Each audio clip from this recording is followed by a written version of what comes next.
Oil pulling அது எப்படி பண்ணுறது? காலையில் எழுந்ததும் எதுவும் சாப்பிடாமல் இதயம் வளத்தை வாயில ஊத்தி நல்லா கொப்பளிக்கணும், அப்புறம் அதை துப்பிடணும். இதுதான் ஆயில் புல்லிங்.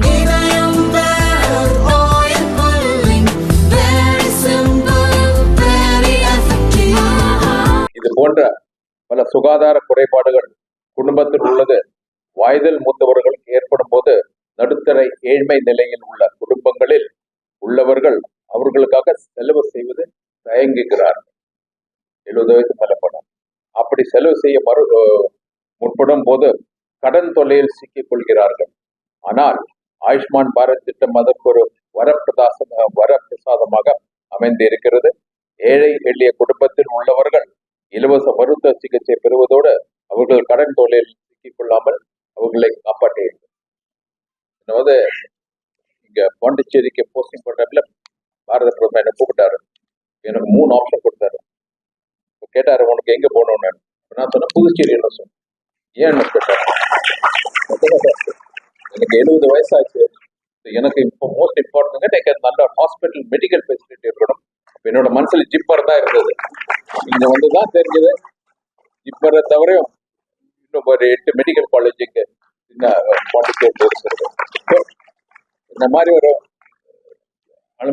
ப்ரையாரிட்டி பாருங்க. மெடிக்கல் ஃபெசிலிட்டிஸ் ப்ரையாரிட்டி அந்த லேட்டர் பார்ட் ஆஃப் லைஃப். ஏற்கனவே தேசிய அளவிலான மருத்துவ காப்பீடு திட்டமாக பாரத பிரதமரால் 2018 தொடங்கப்பட்ட ஆயுஷ்மான் பாரத திட்டம் உலகிலேயே மிகப்பெரிய மருத்துவ காப்பீடு திட்டமாக செயல்பட்டு வருகிறது. வேற எந்த நாட்டில் இந்த மாதிரி திட்டமே கிடையாது. அதன் மூலமாக இந்தியாவில் உள்ள ஏழை எளிய வறுமை கோட்டுக்கு உள்ள மக்கள் உயர்தர மருத்துவ சிகிச்சை இலவசமாக பெற முடிகிறது. ஒரு குடும்பத்திற்கு ஆண்டு ஒன்றுக்கு 5 லட்சம் வரை மருத்துவ காப்பீடு வழங்கப்படுகிறது. நேற்று வரை மருத்துவ செலவால் பாதிக்கப்பட்டு அதிக கவலையில் இருந்த முதியவர்களுக்கு இந்த திட்டம் பெரும் நிம்மதியை தந்து இருக்கிறது. இனி அவர்களுக்கு தேவைப்பட்ட ஆபரேஷன், செக்அப், மருந்துகள் அனைத்தும் இலவசமாக கிடைக்கும். மருத்துவ சேவை இலவசமாக கிடைப்பதால் இனி அவர்களுடைய வாழ்க்கை தரம் உயரும், ஆரோக்கியம் மேம்படும், நோயிலிருந்து விடுதலை அடைவார்கள்.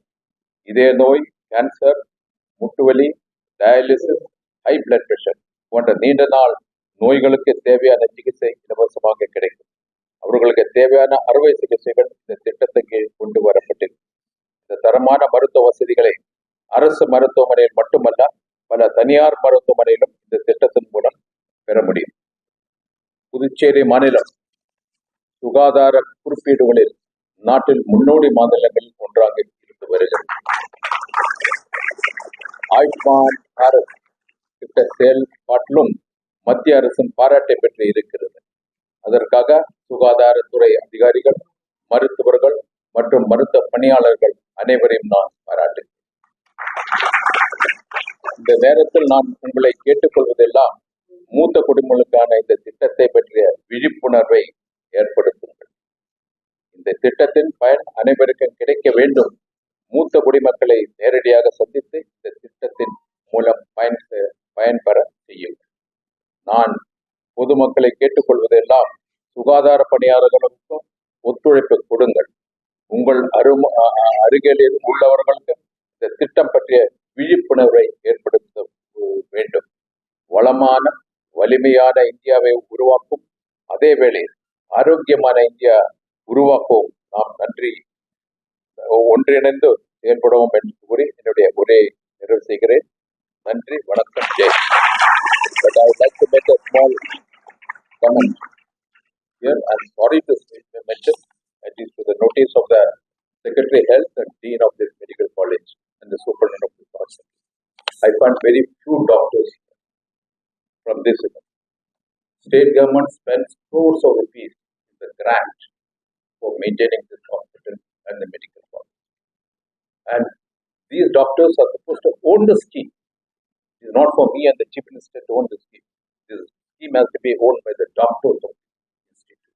I'm very unhappy to say that very few people are available here in this meeting because you have to carry this program forward. And I would like the Health Secretary and the Dean to take a strong note of it. Thank you.